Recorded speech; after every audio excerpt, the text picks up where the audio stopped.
Yo, what's going on guys, Arekkz here and welcome back to another Division video. And in this video, I'm going to give you guys a complete guide on how to complete the Falcon Lost Incursion on challenge mode. So if you guys do find this helpful and you do enjoy this video, then a like would be super appreciated, and comment down below and let me know if you have any questions and how you've been getting on.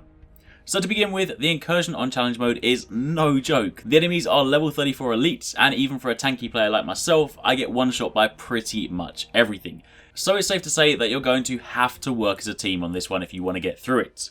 And speaking of working as a team, just before I get into the actual Incursion strategy, let me quickly run over our team setup, and by extension, a setup that would likely benefit your team too. In our team, 269 was our designated marksman, i.e. our highest DPS player. Then myself and Willis Gaming are effectively combat assault players.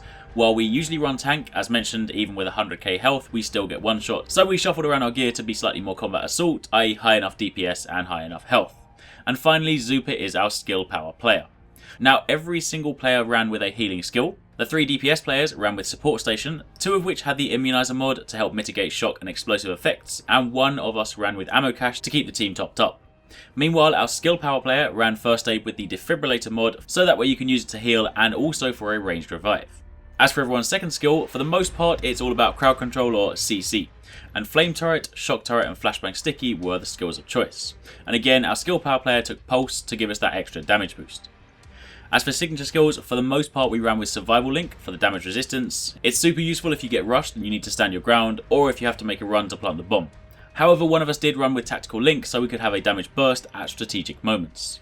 It's also worth bearing in mind that near the end of the Incursion, the players that are using turret will want to change that for the sticky bomb flashbang, because the hackers will come out and the last thing you want is your flame turret being hacked. Also, if you're using turrets, make sure you use the associated talents, either fear tactics or wildfire, to ensure that the effect spreads to the enemies nearby.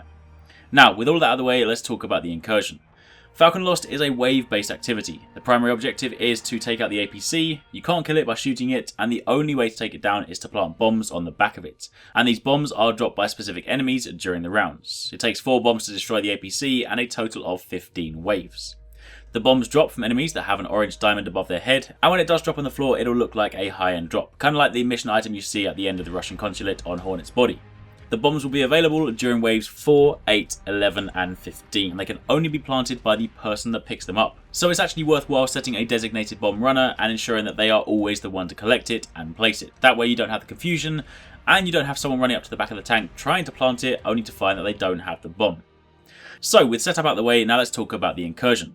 To begin with, the start of the Incursion will see you climb down the ladder, begin working your way through the sewers, and you'll encounter a couple of enemies to begin with, and this is of course your first taste of the level 34 elites.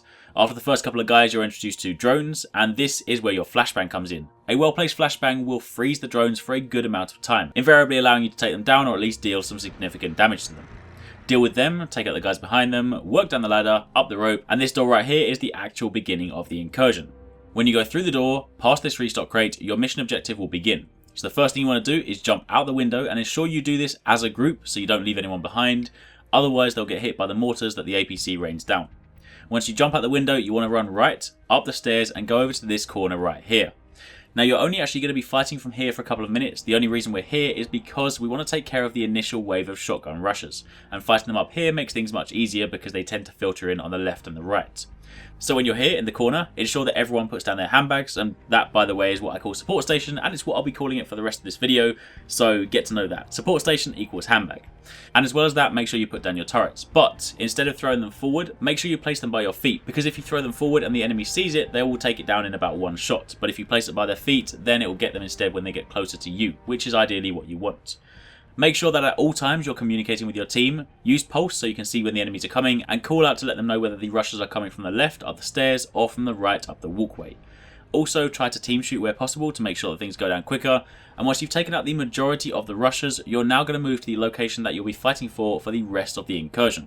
You want to run back down the stairs you came from and run down to the middle, and then there's this sunken trench. This also has ammo boxes and bridges above. Now the reason we fight down here is because standing underneath the bridges, you don't have to worry about the mortar strike from the APC, and it's also relatively easy to take out enemies when they filter down.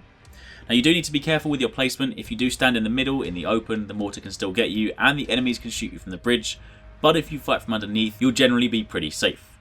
Now you also want to ensure that you have handbags down at all times, because if someone goes down and your team is busy shooting, it means that you can revive yourself, plus it's also just constant healing. Now that you're down here, you're going to use the player with the pulse to locate enemies, and you then communicate and call out to pick off anyone running down. Generally speaking, the rushers, which are the enemies with the lightning bolt icons, are the main ones that will come down here. Sometimes the assault troops will too, but more often than not, once you deal with the rushers, you're actually pretty safe down here, and you'll then be able to take your time poking up from the stairs to pick off the enemies on the side balconies.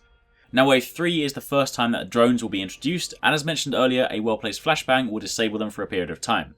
And while you can stick a flashbang to a drone, the easiest thing to do is simply flash the side of the bridge in the middle when they fly over the top. The flashbang has a pretty wide radius, and more often than not you'll catch them. And of course, once they're disabled, you can then move out and shoot them. Also, pro tip, it seems you deal more damage if you shoot their gun underneath and not the actual drone body itself. So in order to take them down quicker, just make sure you aim for the underside. Now moving on to wave 4, this is the first time you'll have to leave your safe spot to go and plant the bomb. But not straight away. Wave 4 begins and more enemies flock in. As mentioned, the enemy with the diamond above their head is the one that's carrying the bomb.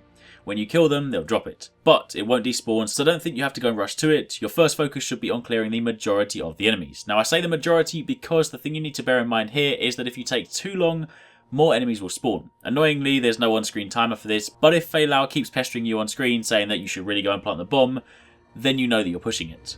So while in an ideal world you would clear all the enemies, if you can't, then clear all the ones that will cause you trouble. That's snipers, rushers, and roaming enemies.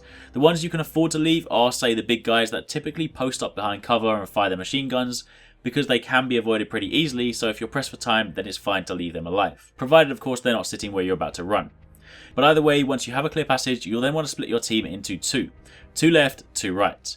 Before you can plant the bomb, you'll need to disable the turrets next to the APC. You'll find panels for those on either side, and when you disable them, it gives you about 10 seconds of breathing room, which is generally speaking enough time to get in, plant the bomb, and get back out. As an extra tip, you can actually throw a turret down in front of the APC, because if the enemy turrets reactivate, they seem to target this, so if you were left in the open a little bit too long, it might buy you some time. But if you do it correctly, you should be alright. Just make sure that you synchronize your turret deactivation so that you turn them off at the same time, that way it should give the bomb planter clear passage. Then once you've planted the bomb, both teams want to leg it back to the middle, back to your safe spot, and hang tight.